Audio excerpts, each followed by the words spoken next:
What is happening here, folks? Just wrapped up episode 2 with my buddy Jack. We talked a little bit about land resource and natural resource management.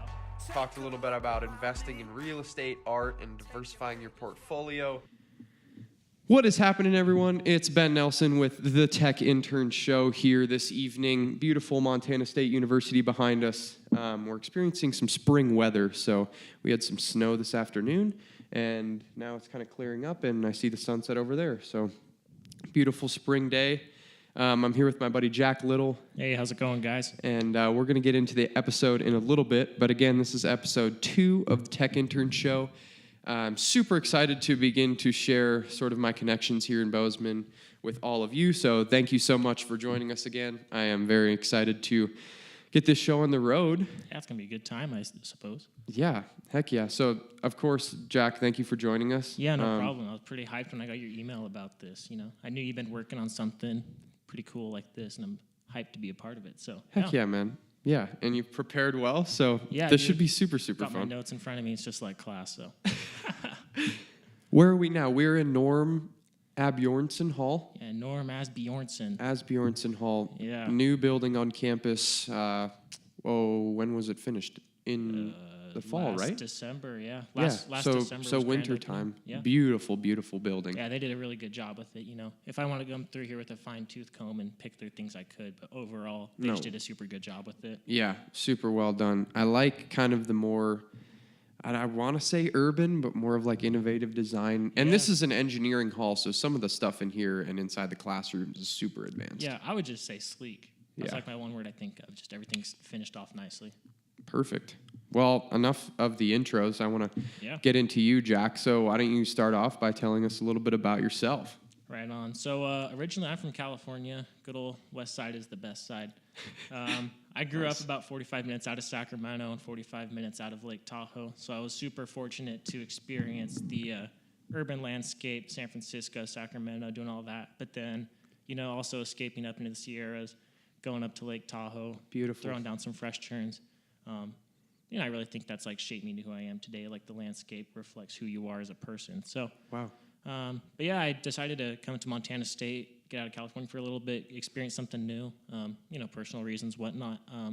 At first I just didn't really know what I wanted to study. I just had a broad idea of, natural resources, resource management.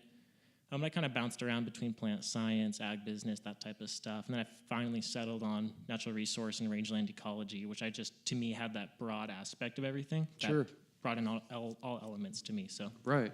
yeah. That's so cool. Yeah. So you study natural resources at MSU, right? Yep, at MSU. Super basic stuff right now, so just like my biology and chemistry, which, don't get me wrong, is kind of a pain to go through, but, you got to jump your hurdles to get to the good stuff, so. Yeah, good for you, man. I am not a science guy, so good for you for sticking with that stuff. Yeah, bringing in a little bit different aspect here, so I like it.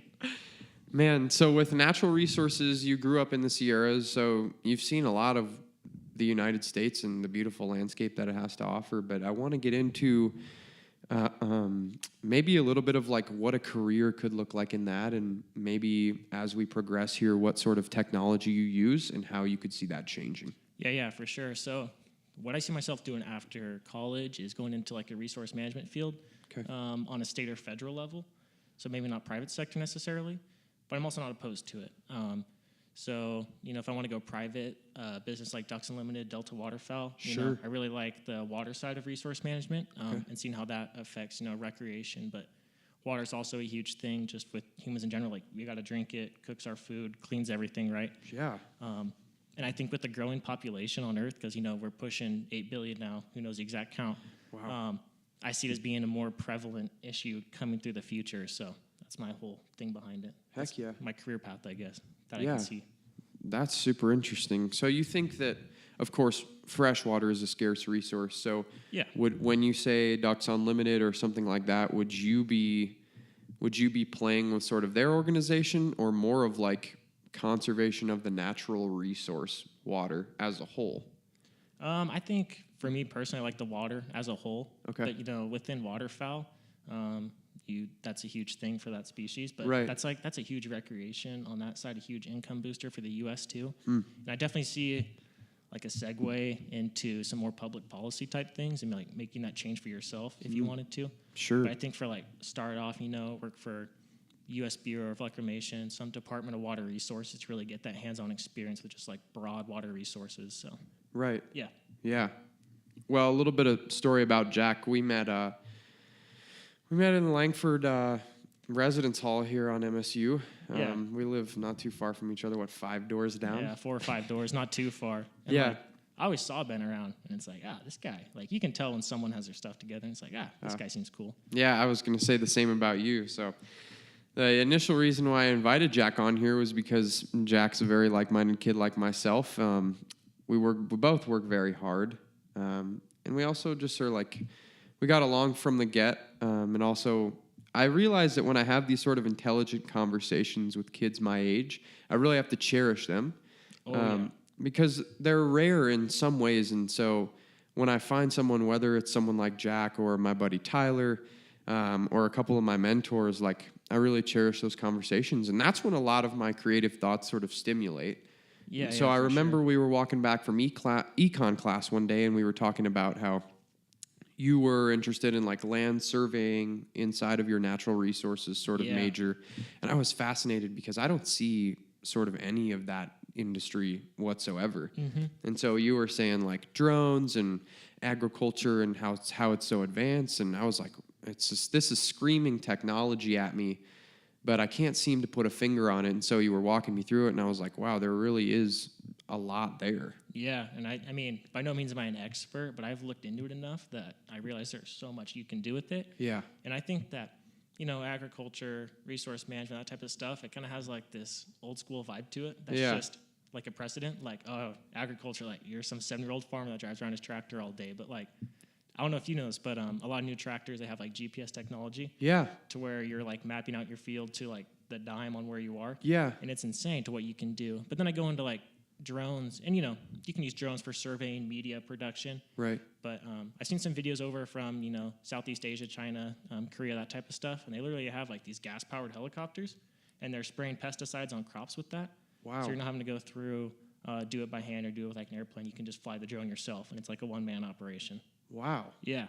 See, I study a lot of like the not AI, but like heavily automated, heavily customized sort of technical features with Salesforce. And so I see like a totally different side than that. Like that's automation in a totally different industry, which I think is super fascinating. Yeah, and I think we're going to get to the point to where, you're going to hop in the tractor, press a button, set some coordinates, and that thing's going to go through the field for you and do all your work while you can go spend your time on something else, progress what you need to be doing.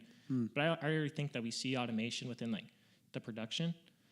So like harvest is a pretty man-made thing within ag, but then as it gets to, production, refinement of that resource, machines do it really. It's moved on from that like hand process of sorting fruit, that type of thing. So yeah, of course.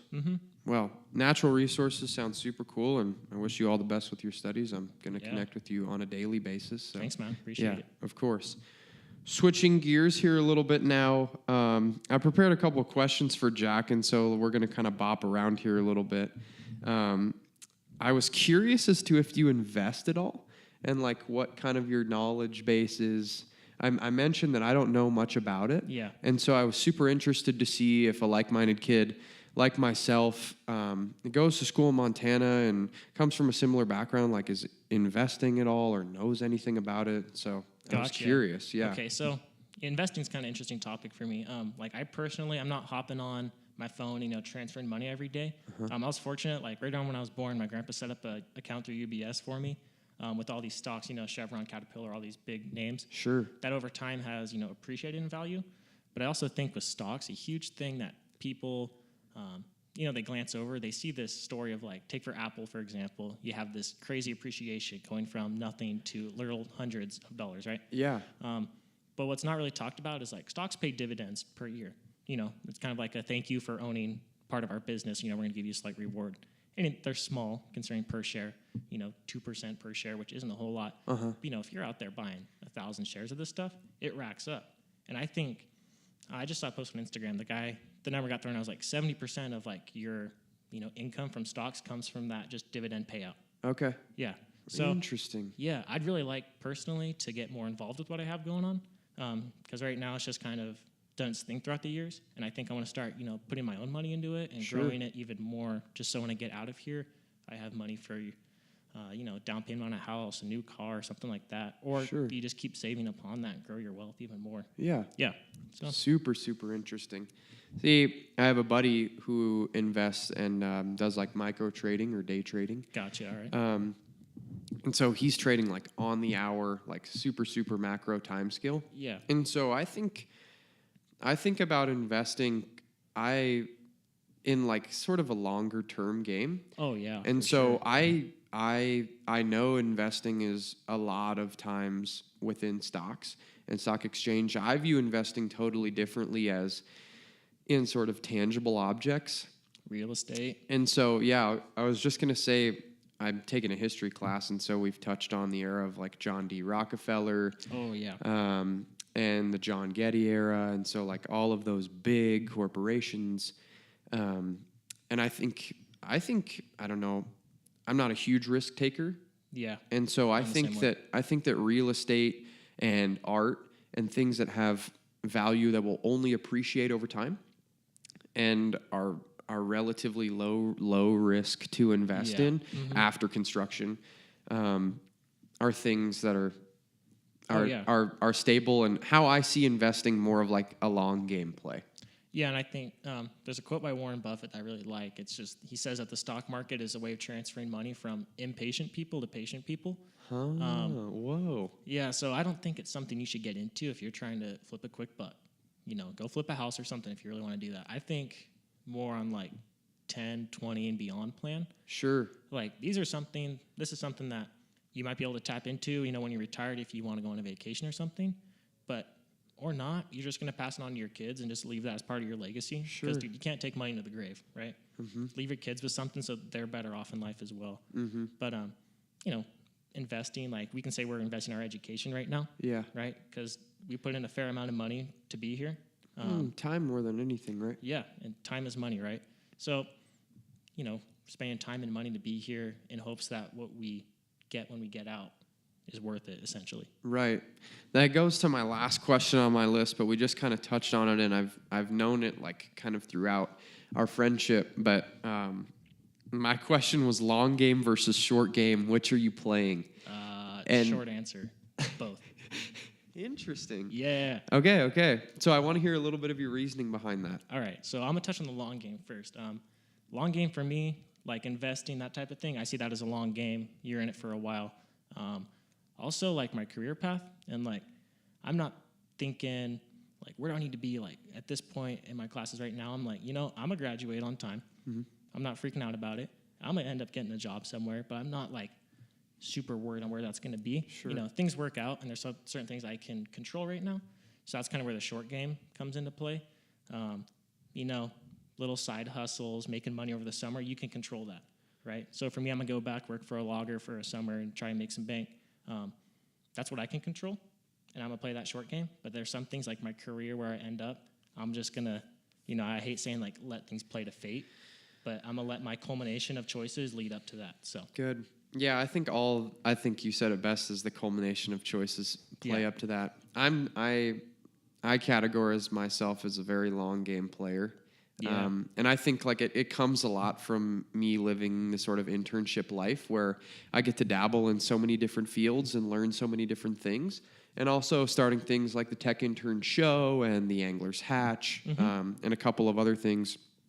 I get to see kind of what I can learn and setting myself up, and I'm not afraid to be multidimensional, and so I think like being involved in so many different things at a young age yeah. lets me explore a bunch of different fields, setting myself up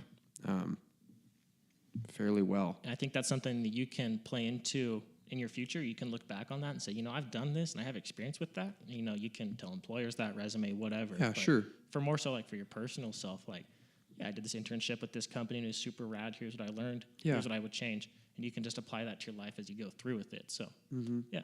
Yeah, and we're both very hardworking kids, and so I think I'm speaking for myself, but we've talked in this off the mic, is we've had some great mentors in our life, and I know yeah. that I owe a lot of my my thinking, as well as sort of not my motivation, but kind of like my way of doing to a couple of important people. And I think the mentor thing is super valuable. And I think that the hardworking has come from that, whether it be working or school. Yeah. And like, don't undervalue your parents as a mentor.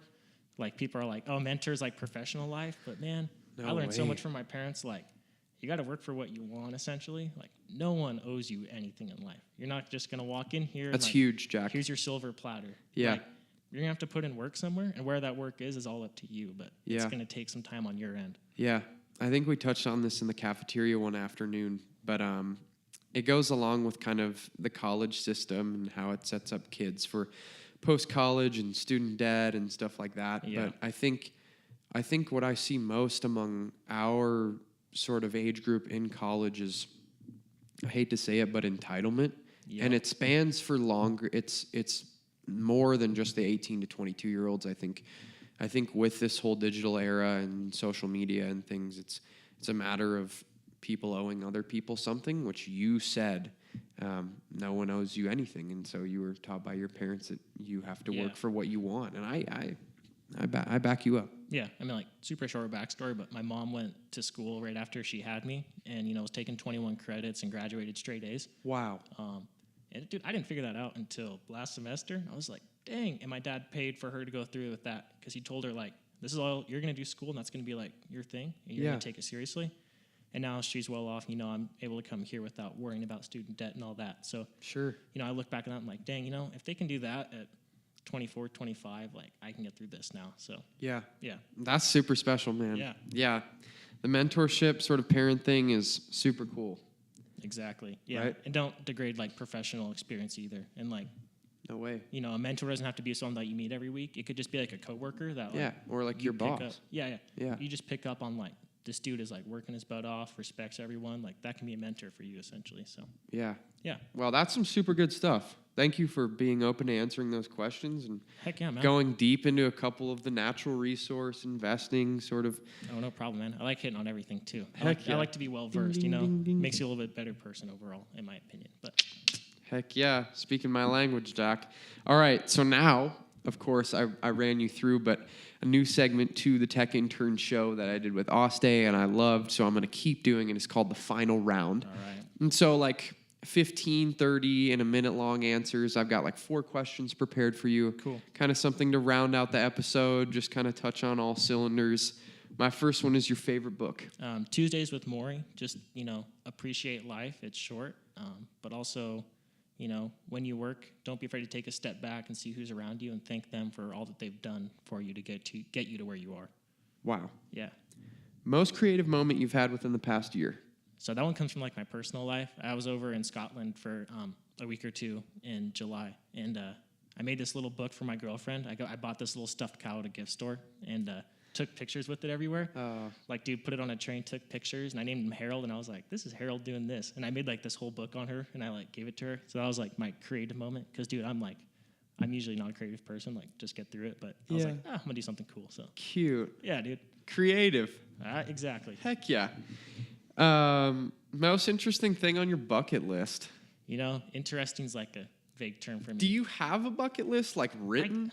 Dude, not written out. No, Okay, me either. I was, like, just like, I'm 18. Like, I got a lot to live. I'm just, like, going through life right now. But, like, one thing I want to do is, like, I want to go to, like, New York on Christmas and, like, spend it, like, in a high-top apartment and, like, do that. I don't know. I think I, like, saw in a movie somewhere, and I was like, that looks cool. Like, I want to go try that in life and just have, I don't know, one Christmas go do that. So Snowfall in Rockefeller Plaza. Exactly, man. You know? All right, last question for you. This is an interesting thing because I talk not at length, but with other people about podcasts or email subscriptions that they read every morning or listen to. And so I was curious to see sort of your thoughts. Yeah, so I listened to the Dave Ramsey show, which my girlfriend showed me, and I was like, yeah, okay, I'll listen to it. And then I actually started listening to it, and I was like, this guy's throwing out some knowledge that if people our age can take in is huge. Whoa. You know, his opening line is, you know, this is the place where the paid-off home mortgage takes place over the nice BMW, right?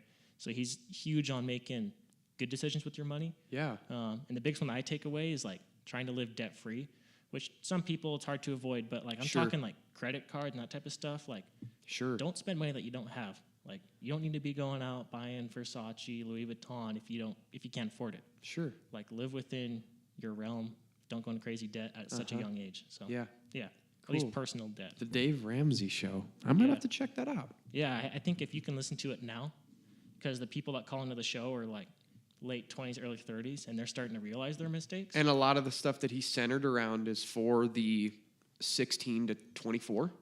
Or I would say even older, you know. Okay. I think it's meant for that late 20s, early 30s that might have made some irresponsible financial decisions in the past, but that are going through to fix it. Cool. And he kind of guides them through that, gives them advice. Heck yeah. But I think if you can listen to it now and just apply it and like know ahead of time, you're one step ahead of the game. So Heck yeah. One Yep. step ahead. That's where we Always like to try be, Jack. Yeah, exactly. That's where man. we You like know to it. be. You know Well, it. thank you so much again for coming on to the show. That was super problem, fun. And this will probably be out relatively soon. So, Sweet. yeah. Well, thanks again, man. Hey, thanks for having me.